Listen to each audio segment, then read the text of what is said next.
बिस्मिल्लाहिर्रहमानिर्रहीम। अस्सलाम वालेकुम स्टूडेंट्स, मैं हूं हसन फरीद, आपका फिजिक्स टीचर। लास्ट टाइम हम लोगों ने चैप्टर नंबर 1 के 5 न्यूमेरिकल्स किए थे और आज के लेक्चर में हम इस जो मजीद अगले 5 न्यूमेरिकल्स हैं इनको कंप्लीट करेंगे। तो आइए स्टार्ट करते हैं आज का लेक्चर। क्वेश्चन 1.6 की स्टेटमेंट आप लोगों के सामने लिखी हुई है। डायमेंशंस और यूनिट्स फाइंड आउट करने हैं ग्रेविटेशनल कांस्टेंट के बाय यूजिंग दिस फॉर्मूला। तो जरा देखते हैं किस तरह से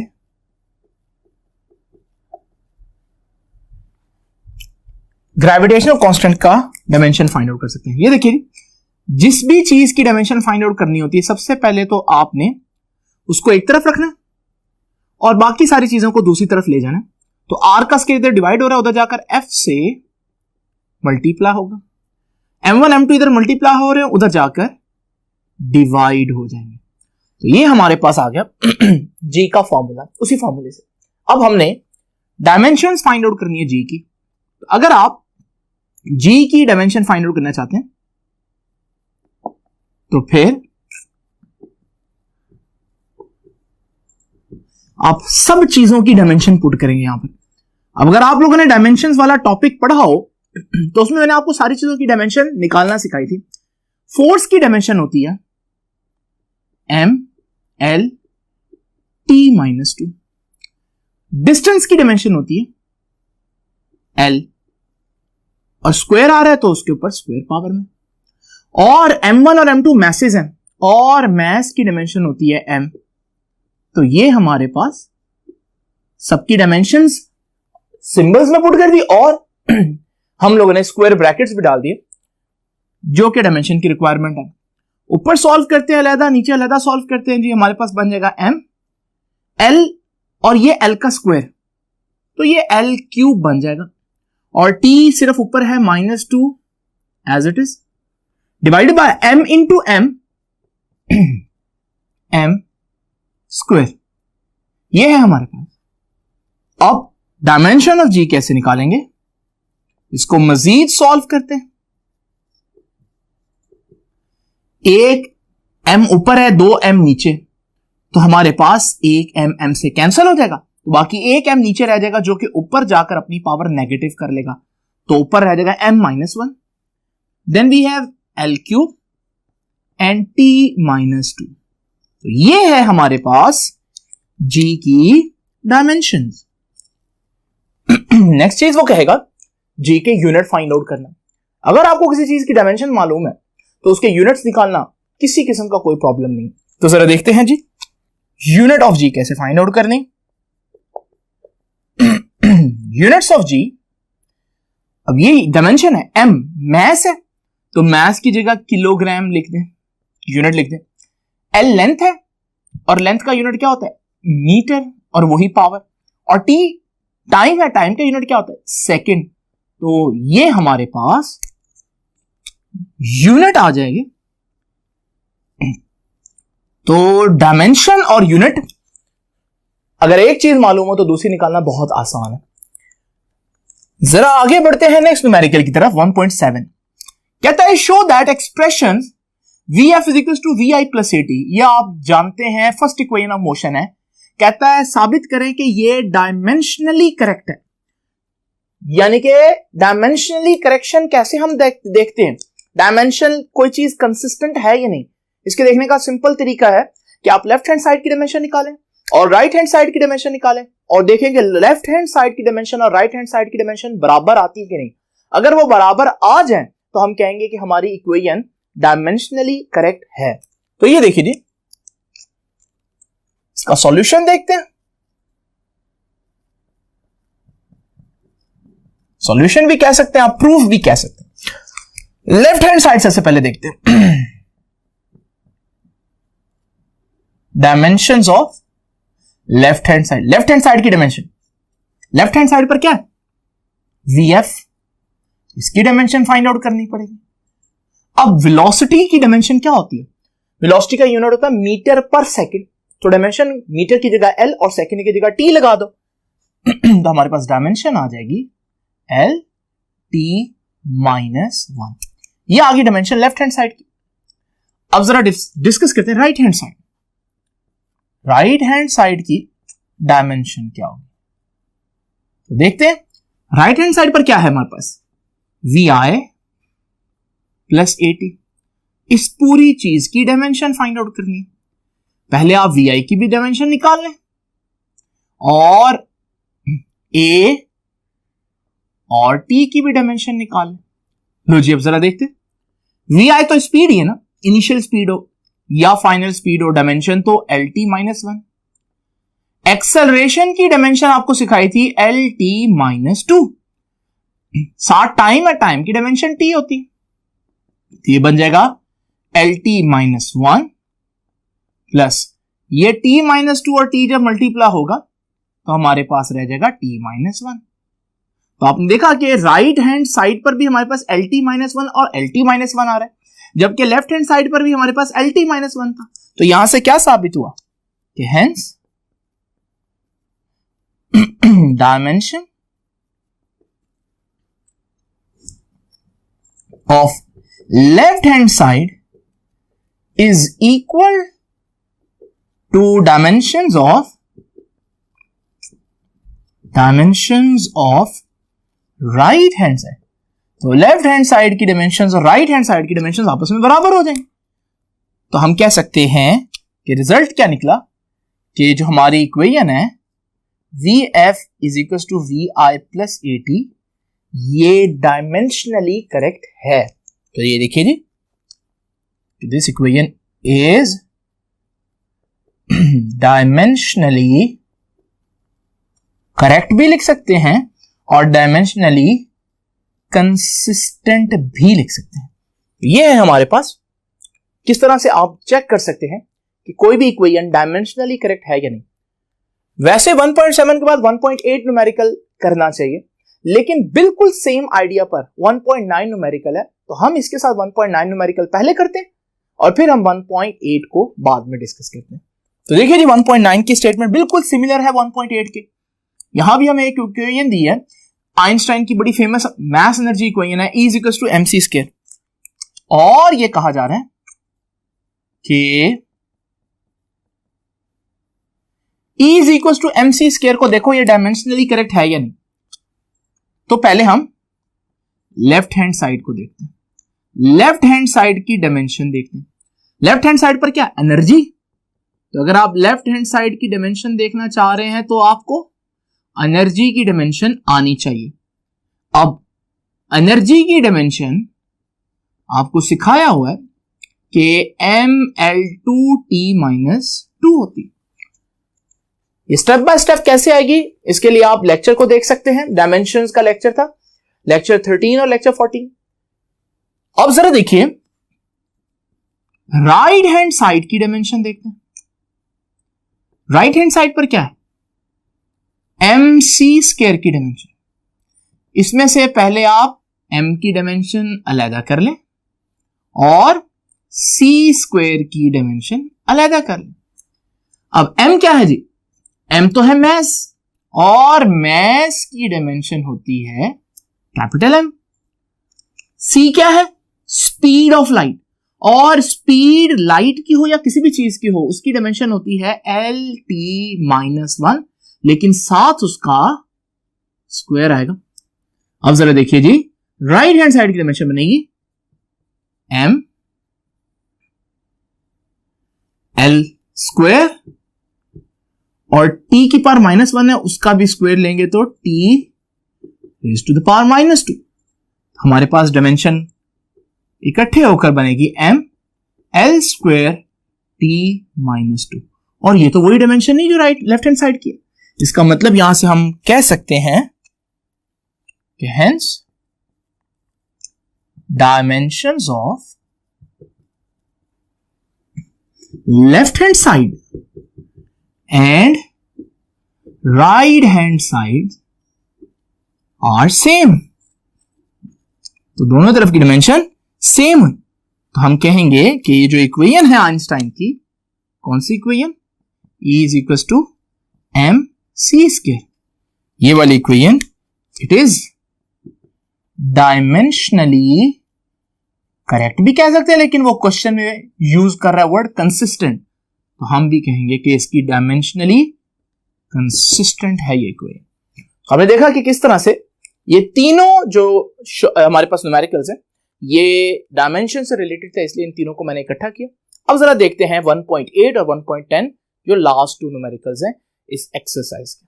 तो स्टूडेंट्स देखते हैं जरा 1.8 की स्टेटमेंट। कहते हैं the speed v of sound waves through a medium may be assumed to depend upon, दो चीजों पर डिपेंड कर रही है, density rho of the medium और दूसरी चीज है मॉड्यूलस ऑफ इलास्टिसिटी। और मॉड्यूलस ऑफ इलास्टिसिटी आप लोगों ने 10th में पढ़ा, फिर भी उसका फॉर्मूला यहां पर लिख दिया मैंने कि स्ट्रेस ओवर स्ट्रेन जो है, और स्ट्रेस क्या होती है, स्ट्रेस को याद रखिएगा force over area, force per unit area, इसे हम बोलते हैं स्ट्रेस। अब हम लोगों ने deduce by method dimension, dimension का मेथड यूज करते हुए formula of speed of sound find out करना। सबसे पहले तो आप ये देखें कि स्पीड ऑफ साउंड डिपेंड कितनी चीजों पर कर रही है। Speed of sound v depend कर रही है डेंसिटी पर।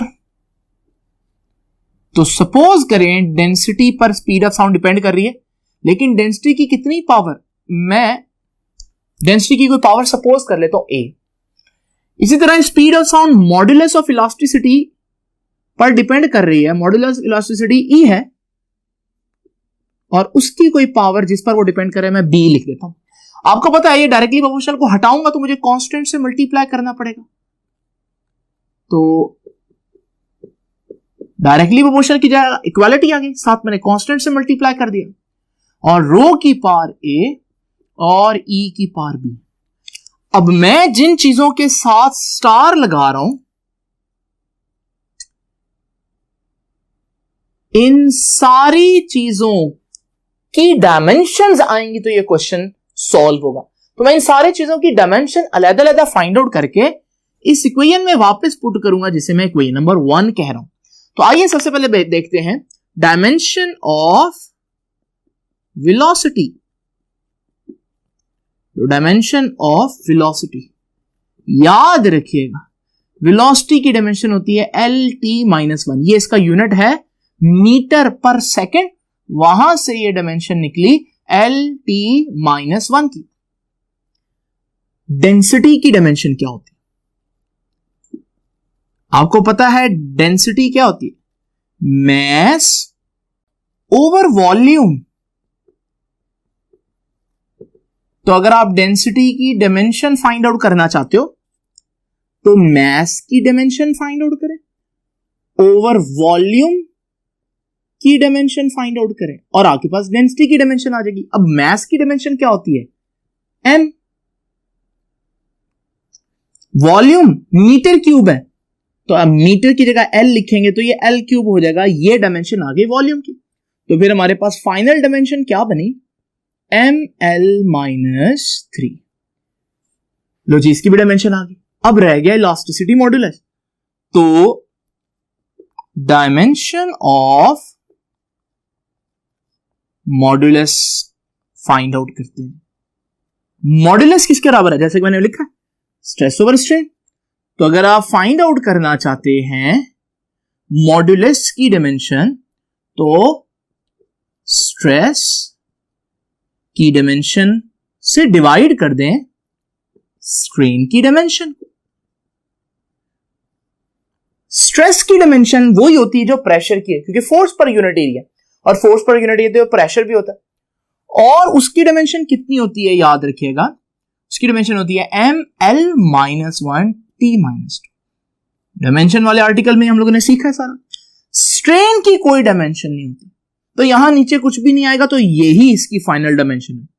अब मैं ये सारी डायमेंशंस, V की डायमेंशन है LT-, रो की डायमेंशन है दिस वन और E की डायमेंशन है ये सारी डायमेंशन मैं वापस इक्वेशन नंबर 1 में पुट करूंगा। तो मैं यहां लिख देता हूं कि बाय पुटिंग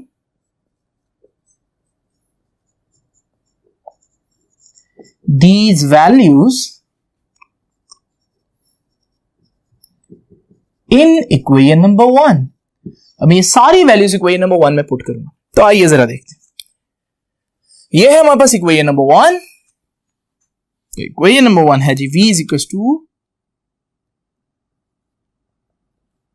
कांस्टेंट। अब सारी डायमेंशंस पुट करूंगा। एक दफा मैं इक्वेशन लिख लूं आप लोगों के सामने।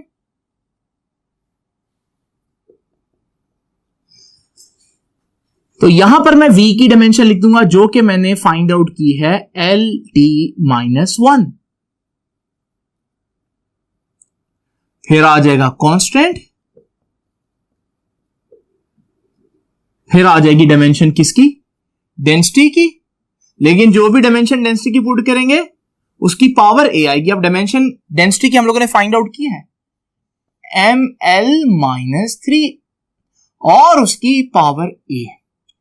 उसके बाद E की डायमेंशन, इलास्टिसिटी मॉडुलस की डायमेंशन भी अब हमने फाइंड आउट की ml-1 T-2 and raised to the power b। अब आपने यहां पर जरा तवज्जो करनी है। देखिए LT-1 है, यानी कि मैस नहीं है। अगर मैं यहां पर मैस को रिप्रेजेंट करने के लिए m लिख दूं लेकिन उसकी पावर फिर मुझे 0 लिखनी पड़ेगी क्योंकि वो मौजूद नहीं है। लेकिन मैं ऐसा लिखूंगा ताकि हमें पता चले कि मैस है लेकिन उसकी पावर 0 है, क्योंकि इससे हमारा काम आसान होगा। अब जरा देखिए जी, इन ब्रैकेट्स को खोलते हैं। m की पावर a आ जाएगी, l की पावर -3a से मल्टीप्लाई होगा तो -3a हो जाएगी। उसके बाद ये m की पावर b हो जाएगी, l की पावर -1b आपस में मल्टीप्लाई होंगे तो -b हो जाएगी। एंड देन t की पावर -2b हो जाएगी। अब जरा देखें, जो सेम है उनको ऐड करते हैं। आपको मालूम है ये मैथ सेम है, आपको मालूम है l जो है वो भी सेम बेस है। जब बेसिस सेम हो तो पावर्स ऐड हो जाती है। तो हमारे पास ये बन जाएगी, इधर तो m की पावर 0, l और t की पावर -1 एज इट इज रहेगा, इज इक्वल टू कांस्टेंट। अब जरा देखिए जी, ये m है, ये m की पावर a है, ये m की पावर b है, तो बेसिस सेम है, पावर्स ऐड हो जाएंगी a प्लस b। इसके बाद ये l है, ये भी l है, बेस सेम है, पावर्स ऐड हो जाएंगी -3a -b। इसी तरह ये हमारे पास t है, t तो सिर्फ a की जगह लिखा है तो -2b हो जाएगा। अब आपने बड़ा इंपॉर्टेंट काम करना है। आपको मालूम है जो इक्वेशन हम बनाना चाह रहे हैं डेफिनेटली वो करेक्ट तो होगी, और अगर वो करेक्ट है तो फिर जो डायमेंशंस लेफ्ट हैंड साइड पर हैं वो ही राइट हैंड साइड पर होनी चाहिए। यानी m की जो पावर यहां है वो ही पावर यहां भी होनी चाहिए, यानी कि a प्लस b का आंसर फिर 0 आना चाहिए। यूं मैं कंपेयर करूंगा दोनों साइड्स की डायमेंशंस को और a और b का आंसर निकालूंगा। तो by comparing dimensions on both sides, तो दोनों तरफ की जो डायमेंशंस हैं उनको कंपेयर करता हूं। तो जो पावर m की यहां है यानी कि a प्लस b, वही पावर m की लेफ्ट हैंड साइड पर होनी चाहिए यानी कि 0। एक इक्वेशन तो मेरे पास ये आ गई। जो पावर t की यहां है वही पावर t की यहां होनी चाहिए, यानी कि -2b किसके बराबर आया, -2b बराबर आया -1। अब इसी तरह आप कहेंगे कि सर ये वाली पावर इस पावर के बराबर होगी जो l की है, लेकिन उसकी जरूरत नहीं पड़ेगी क्योंकि हमारे पास कितने वेरिएबल्स हैं, 2, a और b फाइंड आउट करना। और जब भी हमने दो वेरिएबल्स फाइंड आउट करना होता है तो 2 इक्वेशंस सफिशिएंट होती हैं। यहां से मैं कर लेता हूं b, ये -2 इधर मल्टीप्लाई हो रहा है, उधर जाकर ये डिवाइड होगा, तो हमारे पास b कितना आ गया, b आ गया 1/2। ये आ गई हमारे पास b की वैल्यू। ये b की वैल्यू मैं यहां पुट करता हूं तो हमारे पास आ जाएगा a प्लस b की जगह 1/2 इक्वल्स टू 0। तो a कितना आ जाएगा, -1/2। आप देख रहे हैं कि a और b दोनों की वैल्यूज आ गई। अब मैं इनको पुट कर दूंगा जैसे कि मैंने पहले भी बोला था इक्वेशन नंबर 1। तो by putting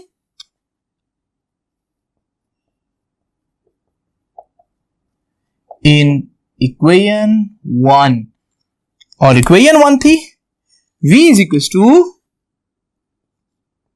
constant under root rho, constant rho to the power a। अब a कितना बन रहा है -1/2, साथ क्या है e, और e आ जाएगा कि पावर b, और b का आंसर कितना है 1/2।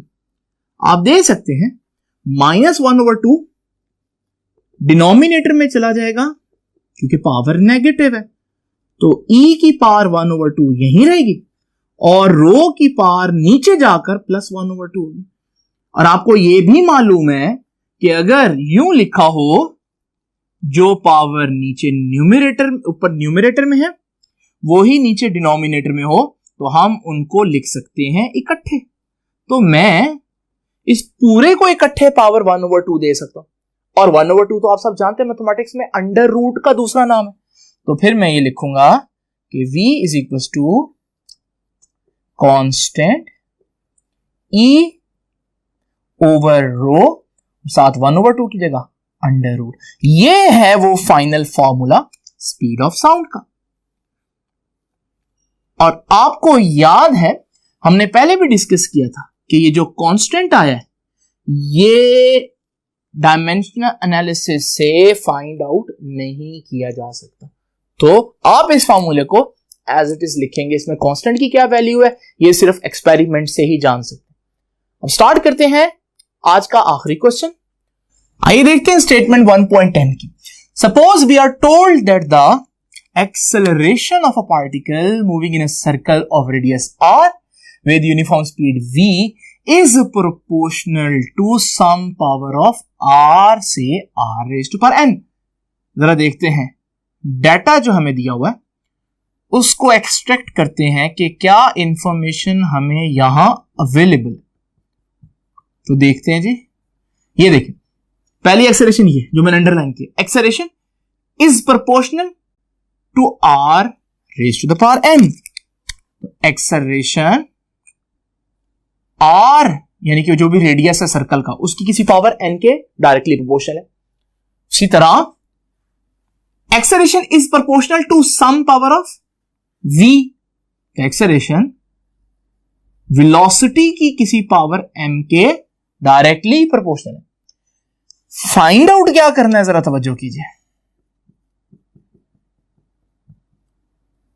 देखिए फाइंड आउट क्या करना है, determines the power of r and v। r और v की पावर, r और v की क्या पावर है, n और m। तो फाइंड आउट क्या करना है, फिर फाइंड आउट करना है कि n की क्या वैल्यू होगी और m की क्या वैल्यू होगी, यानी कि उनकी पावर्स की क्या वैल्यू होगी। जरा देखते हैं इसको किस तरह से सॉल्व करना है। तो सॉल्यूशन देखिए इसका, ये देखिए जी हमें मालूम है ये दोनों स्टेटमेंट्स को इकट्ठा किया जा सकता है। तो मैं लिख सकता हूं a is directly proportional to r raise to the power n और v raise to the power m। और आपको यह भी मालूम है कि मैं डायरेक्टली प्रोपोर्शनल के निशान को हटाकर उसकी जगह कांस्टेंट भी लिख सकता हूं, लेकिन उसकी जगह इक्वालिटी की जगह डायरेक्टली प्रोपोर्शनल को हटाकर मैं इसकी जगह इक्वालिटी लिख सकता हूं। इक्वालिटी का साइन तो हमारे पास ये आ जाएगा इक्वल्स टू का निशान। लेकिन यहां अब हमें क्या करना पड़ेगा, एक कांस्टेंट से मल्टीप्लाई करना पड़ेगा और फिर r raise to the power n और v raise to the power m लिखेंगे। अब हमें क्या करना है, हम दोनों तरफ डायमेंशंस पुट करेंगे। यहां डायमेंशन आसान है क्योंकि एक्सेलरेशन, वेलोसिटी और रेडियस की डायमेंशन निकालना बहुत इजी है। तो आप लेफ्ट हैंड साइड पर एक्सेलरेशन की डायमेंशन पुट करेंगे। एक्सेलरेशन की डायमेंशन क्या होती है, एक्सेलरेशन की डायमेंशन होती है lt-2, जैसे कि हम लोग पहले ही डिस्कस कर चुके। फिर इक्वल का साइन आ जाएगा, फिर कांस्टेंट आ जाएगा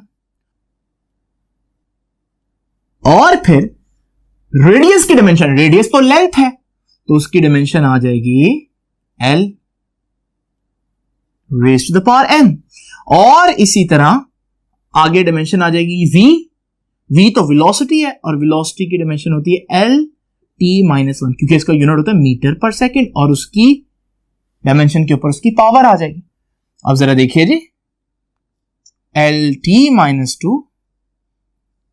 राइट साइड पर हम इसको सिंप्लीफाई करते हैं तो ये बन जाएगा L की पावर, अब जरा देखिएगा, L की पावर n, और ये बन जाएगा L की पावर m। तो मैं एक ही स्टेप में दोनों पावर्स को ऐड करके लिख देता हूं n प्लस m। उसके बाद बाकी रहेगा t की पावर -1 m से मल्टीप्लाई होगा तो t की पावर -m आ जाएगा। क्लियर हो गया जी। अब आपको मालूम है ये इक्वेशन तो डायमेंशनली करेक्ट है और होनी भी चाहिए, और अगर ये डायमेंशनली करेक्ट है तो अगर मैं कंपेयर करूं दोनों तरफ की डायमेंशंस को तो फिर दोनों तरफ की डायमेंशंस तो बराबर आनी चाहिए। यानी यहां पावर L की कितनी है 1, और यहां L की पावर कितनी है n प्लस m, तो ये दोनों पावर्स बराबर होनी चाहिए, यानी कि n प्लस m 1 के बराबर आना चाहिए। t की यहां पावर क्या है -m, t की यहां पावर क्या है -2, तो अगर डायमेंशनली करेक्ट है तो ये दोनों पावर्स भी बराबर होनी चाहिए, यानी कि -m बराबर होना चाहिए -2। यहां से m और n की वैल्यूज फाइंड आउट करनी थी ना, याद करें ये दोनों वैल्यूज, तो माइनस माइनस से कैंसिल हो जाएगा, तो हमारे पास m कितना रह जाएगा 2। लो जी, m की वैल्यू तो आ गई, ये m की वैल्यू इधर पुट करें तो n आ जाएगा, m की वैल्यू 2 आई है तो n कितना आएगा, ये 2 उधर जाकर माइनस होगा तो हमारा आंसर आ जाएगा -1। तो ये देखिए जी, n और m की वैल्यूज भी हम लोगों ने फाइंड आउट कर। तो यहां चैप्टर 1 मुकम्मल होता है, और इस चैप्टर से ऑल्दो लॉन्ग क्वेश्चन नहीं आना, लेकिन शॉर्ट क्वेश्चन इस तरह के छोटे छोटे न्यूमेरिकल्स जो हैं वो आपसे शॉर्ट में पूछे जा सकते हैं, इनको अच्छे तरीके से रेडी कीजिए। अब नेक्स्ट लेक्चर में हम इंशाल्लाह स्टार्ट करेंगे चैप्टर नंबर 2 जो वेक्टर्स और इक्विलिब्रियम के बारे में है। आपसे मुलाकात होगी नेक्स्ट लेक्चर में, तब तक के लिए अल्लाह हाफिज।